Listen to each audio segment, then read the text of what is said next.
इस वक्त की सबसे बड़ी खबर, पंजाब और हरियाणा हाईकोर्ट में जो नूह में जो डिमोलिशन चल रहा था, नूह में जो बीजेपी सरकार का बुलडोजर चल रहा था, उसके ऊपर रोक लगा दी है।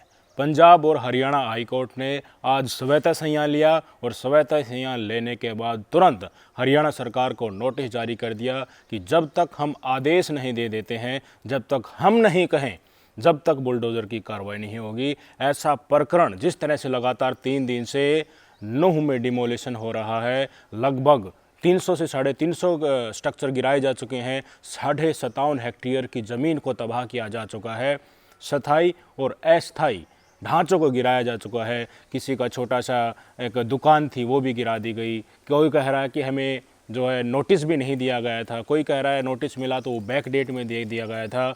इन तमाम चीज़ों के मद्देनज़र आज पंजाब और हरियाणा हाईकोर्ट ने स्वायत्ता संज्ञान लिया, स्यू मोटो लिया और बाकायदा नोटिस जारी कर दिया है हरियाणा की बीजेपी सरकार को कि लिखित में आप हमें जवाब दीजिए कि इस डिमोलिशन की ज़रूरत क्यों पड़ी। अगर घर अवैध थे तो अब तक उनके ऊपर बुलडोज़र क्यों नहीं चला, इस चीज़ का लिखित में आप जवाब हमें दीजिए।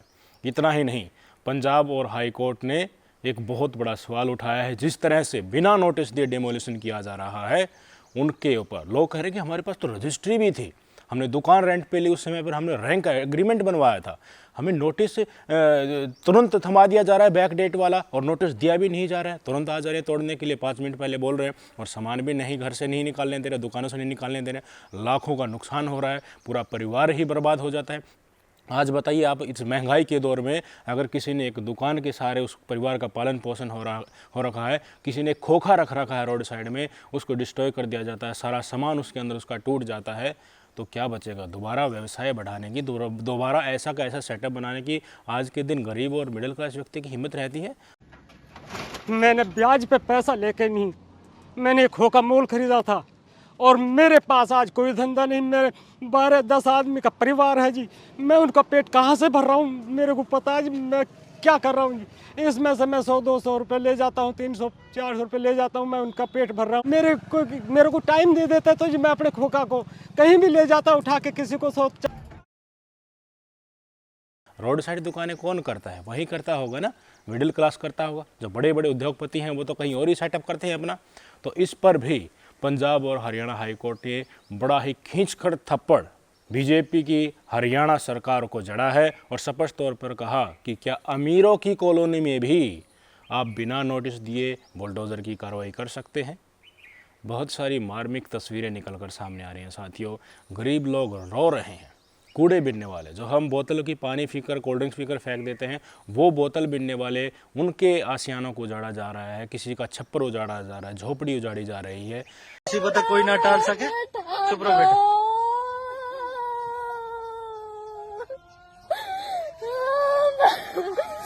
रो मत, रो मत बेटा, रो मत। अब हमारे रहने के नहीं, ना सोने के नहीं जीगे, ना बैठने के नहीं जीगे। कहाँ बैठेंगे, कहाँ धूप में तपाएंगे, कहाँ बच्चे ने तपाएंगे, बालक ने मार देंगे कि बच्चा धूप में तपा के। प्रशासन आती है साथ में, प्रशासन तो कहेगी तोड़ने के लिए, तो हम सब राजी हैं यहाँ पे।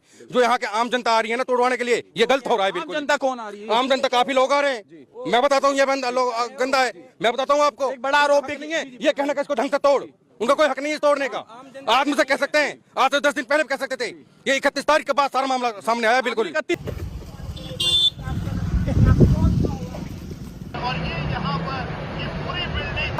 शहर के रहने वाले, हमने क्या बिगाड़ा किसी का? अब बच्चे रो रहे, घर में मातम बना पड़ा सा, कहाँ से पेट भरेंगे, कहाँ से रुपये लाएंगे इसको बनाने के लिए?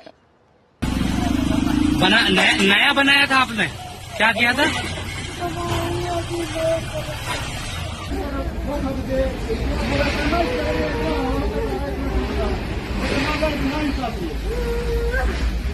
पूरी उम्र की कमाई बुजुर्गों की, जिन्होंने दिहाड़ी मजदूरी करके एक एक पैसा इकट्ठा करके अपना घर बनाया था, उनके घर ढहाए जा रहे हैं। सीधी बात यही हमने भी कहा है पहले, पूरी देश की जनता कह रही है, काफ़ी तबका समर्थन में भी आ गया है अब तो मुसलमानों के, जनों के, मुसलमानों के।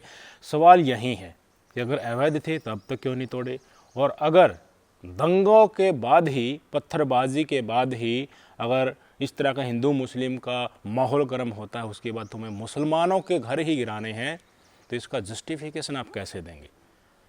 दंगे तो गुड़गांव में भी होते, पलवल में भी हुए थे, फरीदाबाद में भी हुए थे, मस्जिद में घुसकर इमाम को भी मारा गया था, मुसलमानों की दुकान को चुन चुनकर उनको अटैक किया गया था, उनमें आग लगाई गई थी, मदरसों में आग लगा दी गई थी। तो जिन्होंने वहाँ पर इमाम को मारा था, जिनको पुलिस ने पकड़ भी लिया है, गुड़गांव पुलिस ने प्रेस कॉन्फ्रेंस करके ये जानकारी भी दी है, क्या उनके घर खट्टर सरकार बुलडोज़र चलाएगी? नहीं चला सकती। क्यों? क्योंकि इनको राजनीति करनी है, चुनाव आ रहा है, इनका धरातल पर ज़मीन नहीं है। हरियाणा में धरातल के मुद्दे पर, बेरोज़गारी के मुद्दे पर, सड़कों के मुद्दे पर, हर चीज़ में हरियाणा की जनता को बीजेपी ने इतना परेशान कर दिया है। अग्निवीर स्कीम आ गई किसान आंदोलन के समय पर और जाट आंदोलन के समय में, उसके बाद महिला पहलवानों के आंदोलन के समय स्थिति बिल्कुल सपाट हो चुकी है। भारतीय जनता पार्टी का हरियाणा से सुपड़ा साफ होने वाला है और तब जाकर इनको ये आखिरी चांस, एक तुरप का पत्ता इनके पास बचा हुआ है कि मुसलमानों पर इतना अत्याचार करो कि पूरा हरियाणा का और आसपास का हिंदू इकट्ठा हो जाए और हिंदुत्व के नाम पर तुम्हें वोट दे दे और अंधभक्त तुम्हारे जाल में फंस जाएं। वहीं भारतीय जनता पार्टी कर रही है लगातार। मैं कह रहा हूँ, हरियाणा का एक्स सर्विसमैन मुसलमानों के समर्थक में आ गए हैं, जाट समुदाय समर्थन में आ गया है, बड़े बुजुर्ग समर्थन में आ गए हैं, खाप पंचायतें समर्थन में आ गए हैं, किसान संगठन समर्थन में आ गए हैं, फिर भी लगातार वहाँ पर बुलडोज़र चल रहा है। किस लिए?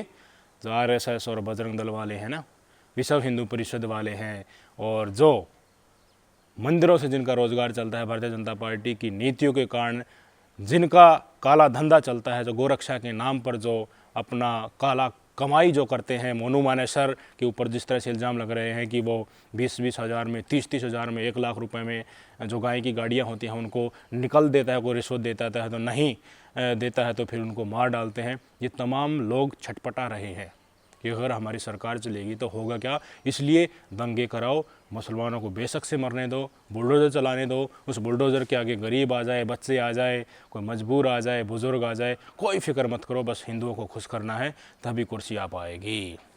अपनी कुर्सी के लिए बेकसूरों को रोंदा जा रहा है। यहीं आज हरियाणा और पंजाब हाई कोर्ट ने सवाल उठाया है कि क्या अमीरों की बस्ती में भी आप बिना नोटिस दिए, लगभग जो 1 महीने का नोटिस होता है, बिना नोटिस दिए आप उनके घर को ढा सकते हैं? इनकी हिम्मत नहीं है। मुसलमानों को ऐसे इन्होंने ले लिया है कि मुसलमानों के ऊपर तो कुछ भी अत्याचार कर दो, कोई पूछने वाला इस देश में है नहीं। यहीं पंजाब और हरियाणा हाई कोर्ट ने पूछा है कि वो गरीब हैं, असहाय हैं, अल्पसंख्यक हैं, इसलिए आप अपनी धौंस दिखा रहे हैं, उनके ऊपर राजनीति करते हैं, आप उनको मारोगे, काटोगे, उनके ऊपर अत्याचार करोगे तो हिंदू खुश होंगे, उनका वोट बैंक आपको मिलेगा, इसलिए आप ये कार्रवाई कर रहे हैं। सीधे तौर पर पंजाब और हरियाणा हाई कोर्ट का नोटिस में ये कहना कि अब तक हमें लिख कर दीजिए कि कहाँ कहाँ आपने कितना डिमोलिशन किया है, नूह में किस किस एरिया में आपने डिमोलिशन किया है, किस कारण से किया है, कितना अवैध था। मैं बता रहा हूँ, ये सुओ मोटो लेने का मतलब बहुत ही साफ है। लोगों ने स्पष्ट तौर पर कहा है कि हमारी रजिस्ट्री थी, ये हमारे नाम पर है, हमने रेंट पर दे रखा है, हमें नोटिस समय पर नहीं दिया गया, नहीं तो हम हमारा सामान निकाल ले आते। इन्हीं चीज़ों के चलते अब पंजाब और हाई कोर्ट ने आदेश जारी किया है। और बड़ा ही मुझे बहुत बुरा लगा है कि वीडियो मेरे सामने आया, अभी मैंने देखा कि जो लोग खड़े होकर ये डिमोलिशन करवा रहे हैं पुलिस वाले, वो बहुत खुश हो रहे हैं कि देखिए ये तो सही हो रहा है, कई दिन हो गए हमें घर पर नहीं गए हैं छुट्टी, ये तो होना ही चाहिए था। आप ये वीडियो देखिए। दंगाइयों पर चल रहा है तो आज पुलिस भी खुश है, आज पुलिस के चेहरे पर भी मुस्कुराहट है कि भैया ठीक है, जो दंगा करेगा ये होना चाहिए। भाई ईंट पत्थर बहुत खा रखे हम ना, 15 दिन हो गए घर जाए। 15 दिन हो गए हैं घर जाए। हाँ, अब यहीं पे बुलडोजर चल रहा ताऊ का, चल रहा ताऊ का बुलडोजर। अब सही हो रही कार्रवाई? हाँ भाई सही है। ऐसे ये वीडियो दिखाता है कि वो क्या सोच है जो मुसलमानों को आज ख़त्म करने पर तुली हुई है। धन्यवाद करना चाहिए आपको सुप्रीम कोर्ट का, हाई कोर्ट का और उन समुदायों का जो आज मुसलमानों के साथ भाईचारा बनाने के लिए, इन फर्जी हिंदू और फर्जी राष्ट्रवादी को लात मारने के लिए आज मुसलमानों के समर्थन में आकर खड़े हो गए हैं।